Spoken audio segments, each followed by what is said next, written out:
परिचय सर। ମୁଁ Sukanta Kumar Mohapatra, chief executive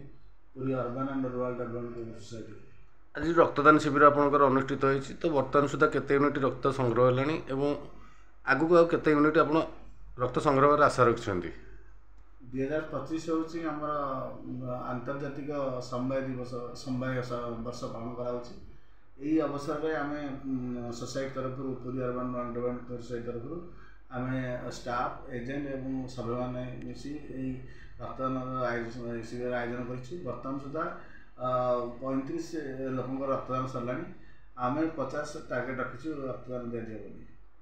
आज जो समवाय दिवस रक्तदान शिविर कर मुख्य उद्देश्य कौन अच्छी मुख्य समाज कल्याण गोटे मेसेज यहाँ समाज कल्याण दिशा प्रयास जारी आगे जारी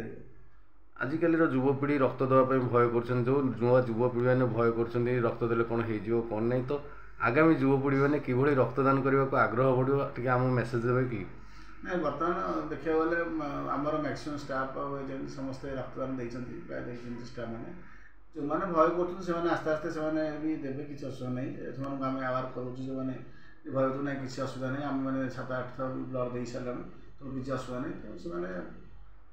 कर ब्लड दौरान किसी असुविधा। आज कार्यक्रम आपंकर एत सुंदर भाव जो कराए श्रेय आप क्या देवे श्रेय समस्त देवी आम स्टाफ एजेंट और मेम्बर भाई मान समस्त श्रेय देवी समस्त सहयोग आज यहाँ सफल कर।